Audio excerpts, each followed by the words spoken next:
subscribe now and press the bell icon. Never miss an update.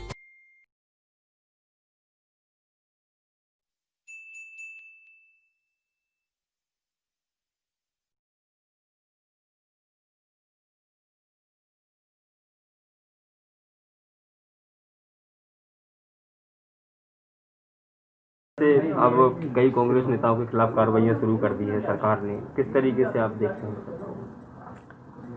Shivraj Singh ji आजकल ज्योतिरादित्य सिंधिया के दबाव में काम कर रहे हैं और जिस प्रकार कठपुतली को नचाया जाता है उसी प्रकार ज्योतिरादित्य सिंधिया सरकार बनाने के एवज में कठपुतली के बाद शिवराज सिंह को नचाकर ग्वालियर चंबल संभाग के जो राजनेता हैं जो सिंधिया के साथ बिकाऊ नहीं हुए, पैसा खरीद फरोख्त में शामिल होकर उन्होंने सिंधिया के साथ भारतीय जनता पार्टी में नहीं गए, उनके विरुद्ध कार्रवाई करने का प्रारंभ शिवराज सिंह के द्वारा कराई गई है। हमारा मध्य प्रदेश कांग्रेस कमेटी के प्रभारी कार्यकारी अध्यक्ष श्री राम निवास रावत जी वरिष्ठ कांग्रेस नेता के विरुद्ध जो शासन के द्वारा सभी मंजूरियां ली गई थी, उनका पेट्रोल पंप आज की लीज निरस्त करके कार्रवाई NOC निरस्त कर दी गई हैं। इसी के 20 वर्ष से जो उनके बेटे राम निवास रावत जी के कॉलेज चलाते थे उसकी लीज निरस्त करके कॉलेज बंद करने का काम किया है। मैं चुनौती देता हूं ज्योतिरादित्य सिंधिया को, इस तरह दबाव में कांग्रेस पार्टी के नेता झुकने वाले नहीं हैं। जिस आपकी तानाशाही का दबाव प्रदेश होने वाले चुनाव में जनता देगी, कांग्रेस पार्टी के करोड़ों कार्यकर्ता जिन्होंने खून पसीना लगाकर आपको सम्मानित किया, मान सम्मान दिया, वो आपको सबक सिखाएगी।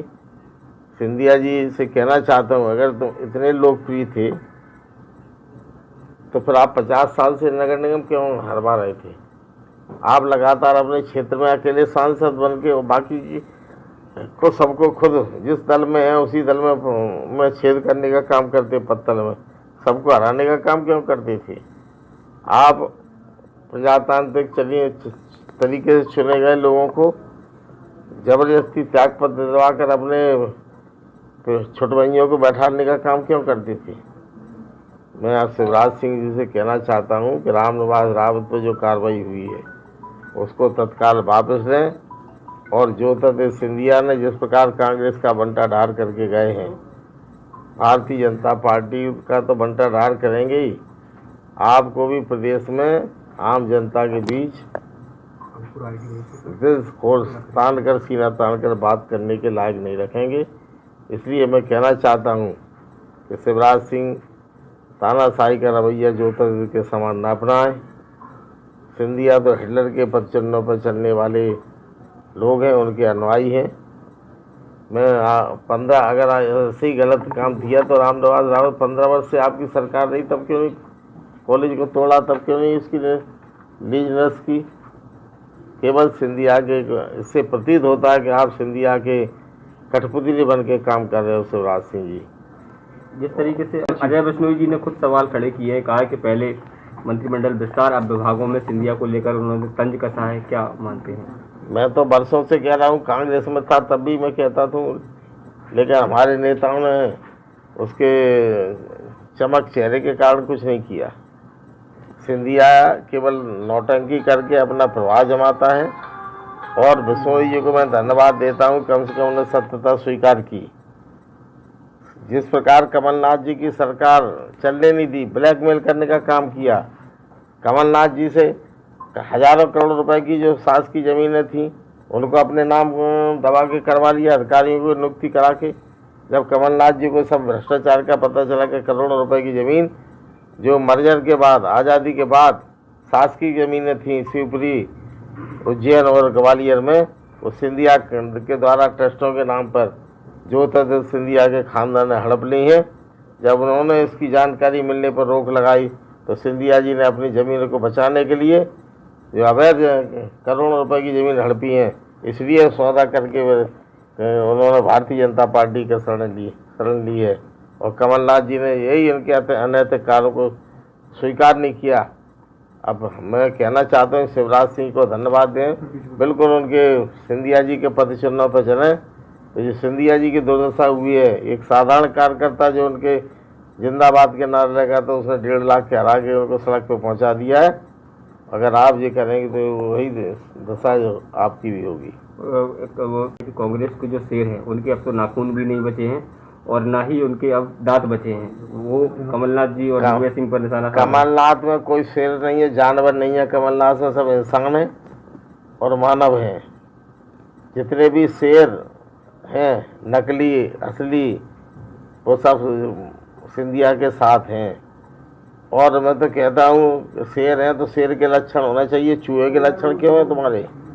शेर कभी पीछे से वार नहीं करता, कभी धोखा नहीं देता, शेर सीधे से हमला करता है। और आपने कांग्रेस की जनता की चुनी हुई सरकार के पीठ में छुरा मार के धोखाधड़ी करके आपने किया जो शेर का काम थे, जो तो चूहे भी नहीं करते इतना गंदा काम जो होता सिंधिया ने और उनके अनुयायियों ने किया है। किसी चीज पे उनका दौरा था ग्वालियर चंबल संभाग का, उसमें कुछ बदलाव हुए हैं? किस तरह कैसे आगाज करेंगे ग्वालियर चंबल अंचल में चुनाव का? चुनाव की कोरोना का महामारी का जो प्रभाव कम होगा हम उस समय करेंगे। अभी हमारा व्यक्तिगत रूप से जनसंपर्क चल रहा है, बातचीत चल रही है, लेकिन जो हमारा लगातार 7 दिन का दौरा था उसको हमने कम किया है, क्योंकि मुरैना, ग्वालियर, शिवपुरी अन्य जिलों में भारी पैमाने पर कोरोना का प्रकोप बढ़ रहा है। ऐसी परिस्थितियों में हम भारतीय जनता पार्टी वालों को जो मौका नहीं देना चाहते, नहीं वो एकदम कहेंगे कि भाई कांग्रेस ही फैला गए, उनके पुराने पापों से तो फैल रही है। ग्वालियर डिवीजन में सिंधिया जी को हटा दें, कोरोना ठीक हो जाएगा सब जिलों में। उनको रख लिया है, वो कोरोना लेके ही आया है। कोरोना के प्रसार उनके आने की कृपा के पद पर कहावत है कि जहाँ जहाँ पैर पड़े संतन के वहीं बनता रहा।